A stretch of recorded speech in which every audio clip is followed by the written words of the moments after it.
J'entends d'être partie en voyage avec le mari de ma boss. En fait, j'étais dans une relation il y a de cela plusieurs mois avec un monsieur et il m'a proposé d'aller en voyage. J'ai demandé la permission à ma boss qui a d'ailleurs accepté. Le monsieur m'a amené dans l'une de ses résidences. Il faut rappeler, il est riche.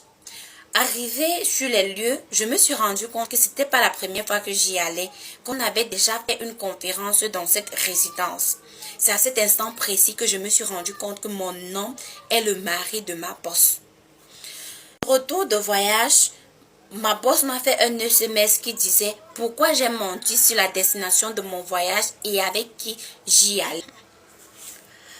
Quelques instants après, elle m'a envoyé un email qui disait elle sait où j'étais et avec qui j'étais. Raison pour laquelle je me demande. J'entends d'être partie en voyage avec le mari de ma boss. Suis-je en tort de ne vouloir aucun membre de ma famille à mon mariage?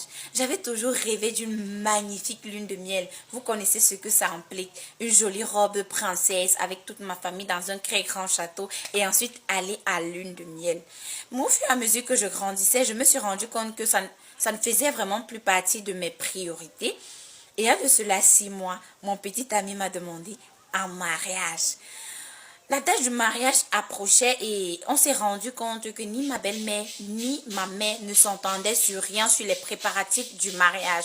Nous avons décidé de tout abandonner, de tout arrêter.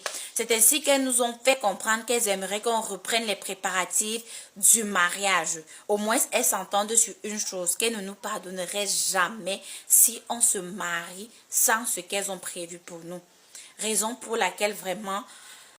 Suis-je en tort de ne vouloir aucun membre de ma famille à mon mariage?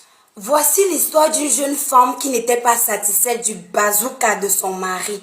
La femme en question avait 30 ans et était mariée depuis 5 ans déjà. Entre-temps, son mari avait un bazooka, pourtant gros, pourtant bien, mais elle n'était pas satisfaite parce que selon elle, il ne durcissait pas comme elle voulait. La femme étant fatiguée après 5 ans de mariage, elle a dit « ça suffit, il faut que je fasse quelque chose ».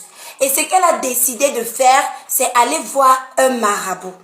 Et ce marabout lui a donné une potion pour donner à son mari le soir comme un thé, comme un café. Elle est rentrée avec cette potion et le soir venu, son mari étant rentré du travail, elle a mis dans cette potion dans une tasse et a remis à son mari. Son mari a bu la potion, elle était là, elle vérifiait, elle attendait le résultat.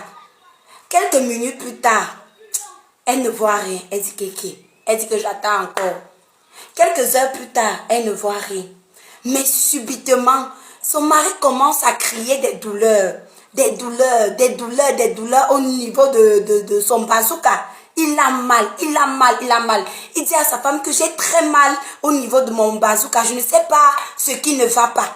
Et la femme a un peu eu peur. Après, c'est sûrement la potion qui est en train de travailler. En tout cas, attendons voir le résultat.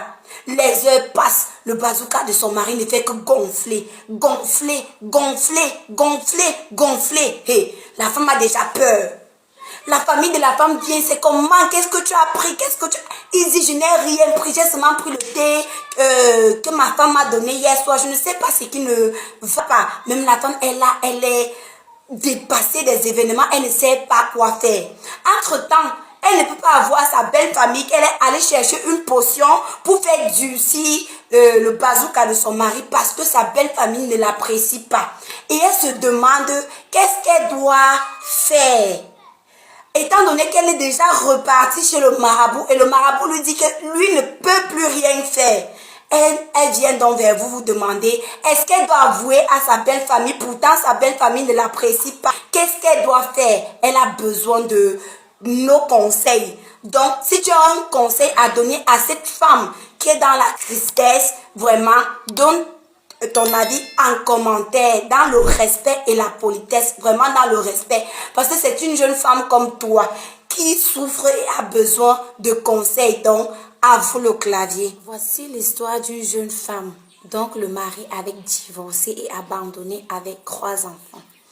Après le divorce, Un vieux père est venu vers elle, lui dit que j'aimerais bien qu'on entretienne une relation, mais moi je suis déjà mariée, donc j'ai besoin de quelque chose de discret. La jeune dame a réfléchi, elle a dit, mais j'ai été mariée pendant 10 ans et ça n'a rien donné de bon. Mais si ce monsieur veut prendre soin de moi et de mes enfants, même s'il est marié, ça ne dérange pas, ça vaut le coup. Entre-temps, je n'ai pas les moyens de subvenir à mes besoins et aux besoins des enfants. C'est comme ça que la jeune dame accepte la proposition du monsieur qui est devenu son sugar daddy. Le monsieur a loué l'appartement, payé l'école des enfants, subvenir à tous les besoins, quoi. C'est donc comme ça qu'ils ont commencé à vivre ensemble. Le monsieur venait de temps en temps, il partait, il jonglait entre sa famille et la femme du dehors. Quelques mois plus tard, la jeune dame rencontre un monsieur. Le monsieur dit que vraiment, moi je suis à la recherche d'une femme sérieuse. Et comme toi tu es là, j'aimerais vraiment me caser avec toi. La femme dit, ok, moi j'étais mariée, maintenant je suis divorcée et toi? Le monsieur dit que moi je suis divorcée 4 fois. Elle dit 4 fois. Comment ça? Le monsieur dit que non, ne t'inquiète pas, c'était les autres femmes là qui ne donnaient pas, qui avaient un mauvais comportement et tout, elles ne me méritaient pas. Mais comme toi tu es là, tu es sérieuse, ça va donner entre nous. La femme presse dit que, bon, on va quand même essayer parce que le sugar daddy n'était pas là de temps en temps et elle avait besoin d'une figure paternelle pour ses enfants, de quelqu'un qui devait l'aider à éduquer les enfants. Entre-temps, le sugar daddy venait de temps en temps, mais il retournait dans sa famille, dans son foyer là-bas. La femme avait besoin d'un foyer stable.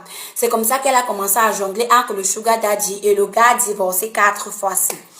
Elle se rend compte que pendant qu'il mange, le monsieur, à un moment donné, il s'exclame. Il commence à rire et parler seul. Elle dit que ya.